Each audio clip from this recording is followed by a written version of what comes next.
اللهم صل وسلم وبارك عليك يا حبيبي يا رسول الله. ازيكم متابعين عاملين ايه؟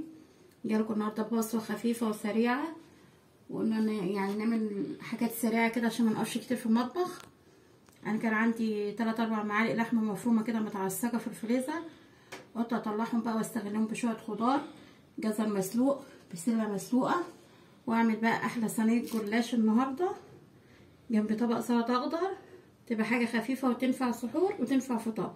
ممكن تبدلي اللحمه دي بجبن، تعمليها بجبن بقى وبقدونس وفلفل الوان للحشوه، وممكن بقى باللحمه كده والبسله والجزر، وتحطي فلفل الوان لو متاح تحت ايدك.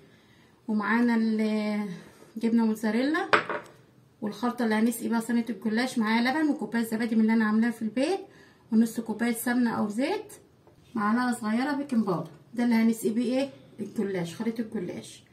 ممكن تحط بيضه، بس انا ما بحبش احط البيض بصراحه لا في الجلاش، انا بحب اسقيه باللبن بس كده والزبادي. فهحط دي بس على النار، اديها تشويحتين. هي متعصجه كانت عندي في الفريزر، عشان ازود الحشوه معايا احط بسله واحط جزر. اخلي بس الحشوه دي تسخن معايا، يا كل حاجه فيها مستويه على النار كده. شايفين ما شاء الله الحشوه زادت ازاي. ودخلي الخضار في الاكل، لو اطفالك ما بيحبوش ياكلوه كده ظاهر، دخليه في الحشوات اللي زي دي هيحبوا ياكلوه على طول. هسيب ده على نار هاديه بقى، واروح لصينيه الجلاش اجهزها على ما ده يسخن. معايا الجلاش كده، لو هو متكسر معاكي لو حطاه بقالك كتير في الفريزر مش طابع، استغليه كده معايا يجي نص كيلو واقطعه.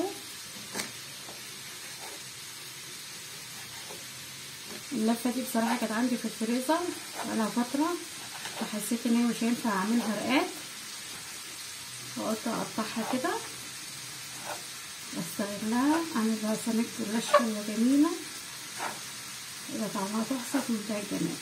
قطعيها كده، احطيها بقى في طبق، نجيب بقى كده في الطبق.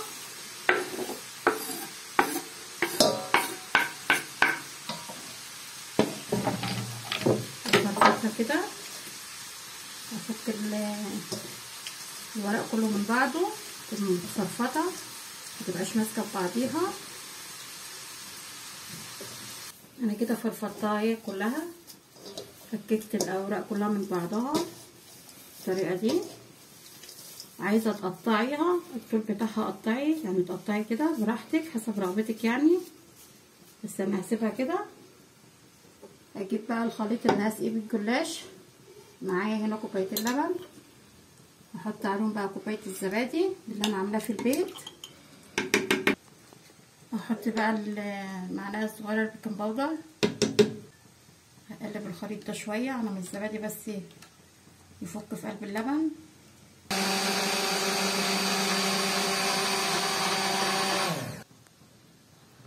انا كده استخدمت البلندر عشان افكك الزبادي في قلب اللبن. هنزل بقى بالسمنه. انا كده ضربت الزبادي بالسمنه باللبن، ما حطيتش السمنه كلها لان الطرق صغير، على ما اسقي بس شويه وابقى اكمل تاني.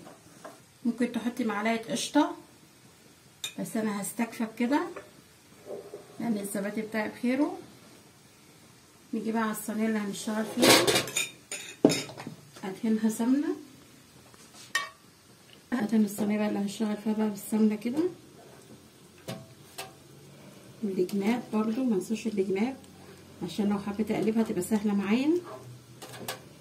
ادهن الجناب كده سمنه او زيت المتاح تحت ايدك بالطريقه دي.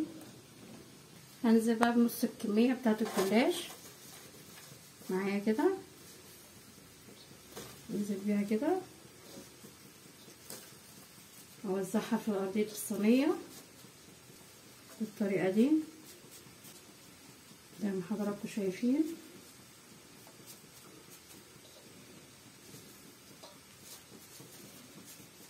احاول اضغط على خفيف، ما اضغطش قوي يعني عشان ما تبقاش مكتومه.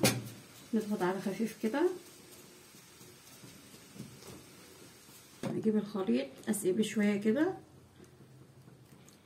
على الجلاش قبل ما ننزل الحشوه. نعمل الخطوه دي. احاول بقى حطيت بقى كده نص الخليط اللي انا هسقي بيه.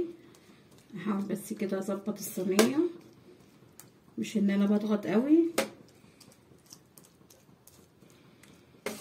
اخلي بس ان الخليط الجلاش معظمه يشربه. هنزل بقى بالحشوه اللي انا عاملاها اوزعها كده. ما يجيش على الاحراف قوي عشان ما يطلعش بره ويتحرق مني. انزل بقى بالجبنه الموزاريلا في النص كده على الحشوه من فوق. صينيه سهله وبسيطه متاخدش وقت. جنبي بقى بطاطسيتين متحمرين، حته سلطه خضراء، حاجه مخلله.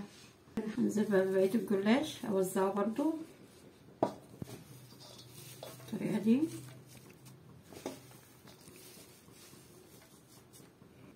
اسقي بقى بقيه الخليط كده على صينيه الجلاش.